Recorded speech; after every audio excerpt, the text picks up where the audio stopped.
નમસ્કાર નમસ્કાર નમસ્કાર વિદ્યાર્થી મિત્રો, સ્વાગત છે આપ સૌનું વિદ્યાકુલ ગુજરાતી કોમર્સ ચેનલની અંદર.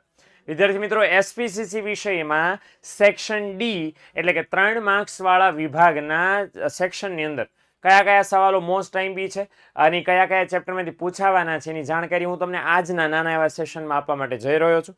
તો ખાસ મારી સાથે છેક સુધી જોડાયેલા રહેજો, વિડીયોને આખો જોજો, કારણ કે આખા 13 ચેપ્ટરમાંથી એવા તમામ સવાલો જે 3 માર્ક્સમાં પૂછાવા માટે સૌથી મહત્વ ધરાવે છે એને મેં અહીંયા સમાવી લીધા છે, જે ધ્યાનમાં રાખીને તમારે અહીંયા ખાસમ ખાસ મારી સાથે જોડાયેલા રહેવાનું છે.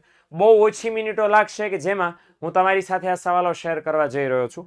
તો ખાસ ભૂલતા નહીં, હું છે ને સવાલની બાજુમાં ચેપ્ટરનું નામ પણ લખી દઈશ, જેથી સવાલનો જવાબ શોધવામાં તમને તકલીફ ન પડે. ઓકે, તો ચલો શરૂ કરીએ આજનો સરસ મજાનો નાનો એવો સેશન, સેક્શન ડી ના મોસ્ટ આઈએમપી સવાલ. ઓકે, વિષય એસપીસીસી. ચાલો શરૂ કરીએ આપણે. અચ્છા, સૌથી પહેલું અહીંયા આપણે ધ્યાનમાં રાખવાની બાબત કે આરટીજીએસ વિશે ટૂંકમાં સમજૂતી આપવાની છે. આ આરટીજીએસ નામના ભાઈ આવ્યા ક્યાં? આ આવ્યા ભાઈ સીસી માં 5મું ચેપ્ટર ઈ કોમ્યુનિકેશન છે, એમાં રિયલ ટાઈમ ગ્રોસ સેટલમેન્ટ. તો એના વિશે ટૂંકમાં સમજૂતી. આ બધા 3 માર્ક્સ વાળા મોસ્ટ ટાઈમ સવાલ તમને કહી રહ્યો છું. ત્યાર પછી ઈમેલ લખતી વખતે ધ્યાનમાં રાખવાની બાબતો, સીસી નું 5મું ચેપ્ટર આ પણ મોસ્ટ ટાઈમ છે. ઈસીએસ વિશે ટૂંકે આ છે ને ક્યારેક 2 માર્ક્સમાં પણ પૂછી શકે છે, પણ આ સીસી નું 5મું જ છે. અને ઈ લર્નિંગ અને વિડીયો કોન્ફરન્સિંગ આ પણ સીસી નું 5મું ચેપ્ટર છે. ઓકે, તો સીસી ના 5મા ચેપ્ટરમાંથી આટલા સવાલો છે જે 2 માર્ક્સ માટે પૂછી શકાય એવી શક્યતા ધરાવે છે. તો જરા સ્ક્રીનશોટ પાડી લેજો. ઓકે, એ સિવાય ચેપ્ટર સીસી નું 1, 2, 3, 4 એમાં તો પત્રો પૂછાય છે, એટલે એમાં કોઈ 3 માર્ક્સ વાળા સવાલ પૂછાવાની શક્યતા મને કોઈ દેખાતી નથી. પણ આ 5મું ચેપ્ટર એવું છે અને 6થું પણ કે જેમાંથી ઘણા બધા સવાલો 3 માર્ક્સમાં પૂછી શકાય એવા છે. ઓકે, તો ચાલો આગળ વધીએ. ત્યાર પછી આ છે સીસી ના 6થા ચેપ્ટરના, હું એકવાર અહીં લખી નાખું છું એટલે 3 વાર લખવું નહીં. સીસી ના 6થું ચેપ્ટર રજૂઆત અને પ્રેઝન્ટેશનના કૌશલ્યો છે ને, રજૂઆતના કૌશલ્યો. તો એ આ ચેપ્ટરમાંથી છે. પીપીટી અંતર્ગત સ્લાઇડ શો તૈયાર કરવા માટે કઈ કઈ બાબતો ધ્યાનમાં રાખવાની મોસ્ટ ટાઈમ બી છે. મૌખિક પ્રેઝન્ટેશનમાં ધ્યાનમાં રાખવાની બાબતો અને સમિતિ અહેવાલ માટે 5 બાબતો જે ખાસ આવશ્યક છે એ આપણે જણાવવાની થશે. ઓકે, પણ એના કરતાં આ 2 કરજો પાસ, ખાસ પાકા, એ ભૂલાય નહીં. ઓકે, આ 2 સવાલો પીપીટી બનાવતી વખતે ધ્યાનમાં રાખવાની બાબતો અને મૌખિક પ્રેઝન્ટેશન એ કરતી વખતે ધ્યાનમાં રાખવાની બાબતો. આમ તો લેખિત પ્રેઝન્ટેશન એ આવે છે કે લેખિત પ્રેઝન્ટેશનમાં ધ્યાનમાં રાખવાની બાબતો, પણ આ વધારે અગત્ય મહત્વ ધરાવે છે. એટલે આ એક આપણે ધ્યાનમાં લીધા વગર આગળ કામ ચલાવવાનું નથી. ઓકે, અને ત્યાર પછી ખાસ મારે તમને માહિતી આપી છે કે ભાઈ ઇકોનોમિક્સની પીડીએફ તો મેં તમારી સાથે શેર કરી છે, પણ એની સાથે એસપીસીસી નામનો એક સરસ મજાનો વિષય છે. કયો વિષય છે? એસપીસીસી નો. એના પણ સેક્શન એ, તમે અત્યારે જે સેક્શન ડી ના મોસ્ટ ટાઈમ સવાલો જોઈ રહ્યા છો, સેમ એવી રીતે સેક્શન એ અને બી, એ સેક્શન એ અને બી ના મોસ્ટ ટાઈમ સવાલો જવાબ સાથે મેં પીડીએફમાં બનાવીને મૂકી દીધા છે, જે આ વિડીયોના ડિસ્ક્રિપ્શનની અંદર લિંક મૂકેલી છે. તો ખાસ ડાઉનલોડ કરી લો ભૂલ્યા વગર, ફટાફટ સટાસટ. ચલો ડન છે ભાઈ, આગળ વધીએ. બીજું કીધું છે કંપની ધારા મુજબ કયા સંજોગોમાં સંચાલકનો હોદ્દો પૂરો થતા અગાઉ દૂર કરવામાં આવે છે. ઓકે, તો આ હવે હું તમને કહી દઉં છું. આવી ગયા છે એસપી ની અંદર આપણે. હા, એસપી ની અંદર. તો એસપી નો આ ચેપ્ટર નંબર 5, એના સવાલો જે ચેપ્ટર આવતું જશે એના સવાલો કહેતો હતો. ચેપ્ટર નંબર 5 માં કયા સંજોગોમાં સંચાલકનો હોદ્દો પૂરો થતા અગાઉ એને દૂર કરવામાં આવે, તો વિશે આપણે સંજોગો બધા જણાવવાના. 3 માર્ક્સમાં હોય તો 6 સંજોગો મિનિમમ તમારે લખવાના થશે. મેનેજિંગ ડિરેક્ટરની નિમણૂક આપણે જણાવવાની છે.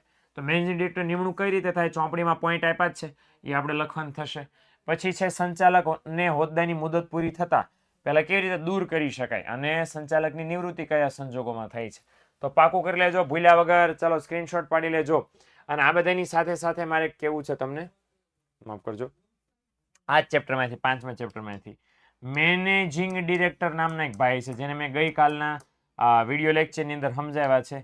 મેનેજિંગ ડિરેક્ટર વિશે ટૂંક નોંધ લખો, તો એવું પણ આપણને કીધું છે, તો ભૂલ્યા વગર લખી નાખજો.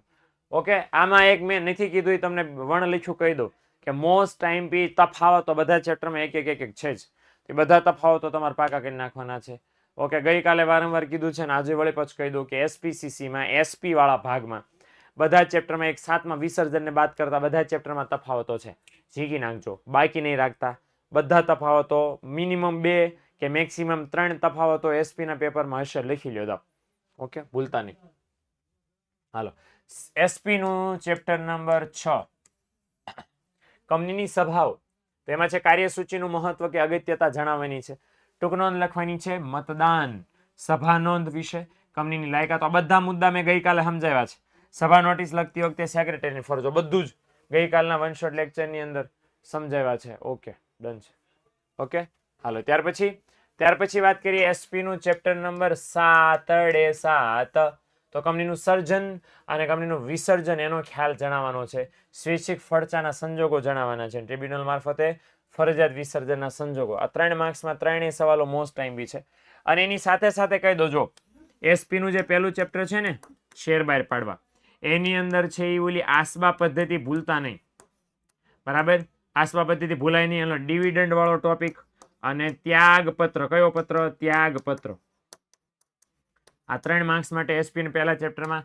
એસપી નું બીજું ચેપ્ટર જે છે ફેરબદલી, એમાં અમૂર્ત સ્વરૂપના કેવા અમૂર્ત સ્વરૂપના શેર છે એની ફેરબદલી મોસ્ટ ટાઈમ છે. અને એના કરતા આગળ એક સવાલ રહી ગયો, જે હું લખું છું, શેરની ફેરબદલીનું મહત્વ. 6 મુદ્દા આપ્યા છે ચોપડીમાં, તમને આઈડિયા આવી જશે. અને last but not least SP નું ચેપ્ટર નંબર 3. ઓકે, તો એસપી નું ચેપ્ટર નંબર 3 જે છે ડિબેન્ચર, એમાં ડિબેન્ચરના પ્રકારો મોસ્ટ ટાઈમ છે. ડિબેન્ચરના પ્રકારો અને ડિબેન્ચર હોલ્ડરના અધિકારો. ઓકે, તો આટલા સવાલો છે, સ્ક્રીનશોટ પાડી લેજો, તમારા કામમાં આવી જવાના છે. ઓકે, પીડીએફ તમને કહી દો કે આજે પીડીએફ તમે મને જોઈ રહ્યા છો, એ પીડીએફ છે એ અવેલેબલ છે, નીચે ડિસ્ક્રિપ્શનમાં લિંક આપી છે વોટ્સઅપ ચેનલની, એમાં તો એ ખાસ મેળવી લીધો. પણ ખાલી પીડીએફ જોઈએ નહીં થાય. One shot lecture, mega shot lecture મેં રવિવારે 8 તારીખે અને 15 તારીખ ફેબ્રુઆરી લીધો છે, એ જરાક જોઈ લેજો એટલે તમને આઈડિયા આવી જશે. ડન છે ભાઈ? ચલો, તો આટલા સવાલો વિભાગ ડી ના મોસ્ટ ટાઈમ એસપીસીસી સેક્શનના હતા, જે આજે મેં તમારા માટે રેકોર્ડ કરીને અત્યારે હું આપી દીધો છું. એટલે એના માટે મેગા શોટનો એક લેક્ચર છે, જોઈ લેજો. મળી મિત્રો નેક્સ્ટ લેક્ચરની અંદર. ત્યાં સુધી આવજો, ટાટા બાય, સી યા.